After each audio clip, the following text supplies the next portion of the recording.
আজ এক অনুষ্ঠানের মধ্য দিয়ে রাজ্যের ৪৭৫টি পঞ্চায়েতকে কম্পিউটার প্রদান করা হয়েছে। রবীন্দ্র শতবার্ষিকী ভবনে এক অনুষ্ঠানের মধ্য দিয়ে এই কর্মসূচি পালন করা হয়। কর্মসূচির আনুষ্ঠানিক সূচনা করেন মুখ্যমন্ত্রী ডক্টর মানিক সাহা।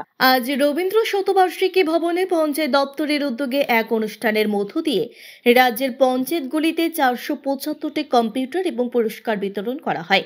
এদিন এই অনুষ্ঠানে উপস্থিত ছিলেন রাজ্যের মুখ্যমন্ত্রী প্রফেসর ডক্টর মানিক সাহা, পঞ্চায়েত দপ্তরের সচিব অভিষেক সিং এবং পশ্চিম ত্রিপুরা জেলার সহ সভাধিপতি বিশ্বজিৎ শীল সহ রাজ্যের অন্যান্য জেলার সভাধিপতিরা। এদিন অনুষ্ঠানে বক্তব্য রাখতে গিয়ে মুখ্যমন্ত্রী ডক্টর মানিক সাহা বলেন, রাজ্যের পঞ্চায়েত স্তরে উন্নয়নমূলক কাজগুলি সারা দেশের মধ্যে রীতিমতো নজির স্থাপন করে চলেছে। তিনি বলেন, এই নজির একার পক্ষে কোনোদিনই সম্ভব নয়। সকলের সার্বিক প্রচেষ্টাতেই ত্রিপুরার উন্নয়নের গতি ত্বরান্বিত হচ্ছে বলে তিনি উল্লেখ করেন। এজন্য তিনি ত্রিস্তর পঞ্চায়েত স্তরের জনপ্রতিনিধি সহ পঞ্চায়েত দপ্তরে কর্মরত অফিসার ও সমস্ত স্তরের কর্মীদের ধন্যবাদ জানিয়েছেন।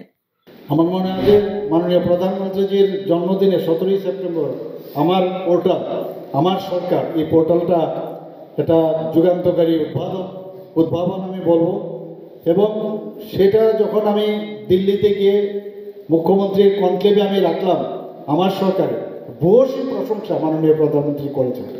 এবং আমার সরকার এই যে পোর্টাল এখন বিভিন্ন রাজ্যেও কিন্তু এখন করার চেষ্টা করছে এমনভাবে। কারণ আমরা জানি যে বিভিন্ন গ্রামে অনেক সময় কোথাও রাস্তা খারাপ হয়ে গেছে, কোথাও ড্রেন খারাপ আছে, সেগুলো কিন্তু ফটো তুলে আপলোড করলেই সেগুলো কিন্তু বিভিন্ন স্তরে আসে এবং শেষ পর্যন্ত যে স্তর এবং নির্দিষ্ট সময়ে যদি তার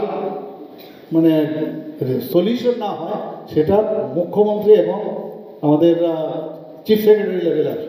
তো সেইভাবে আমরা বিভিন্ন স্তর আমরা রেখেছি।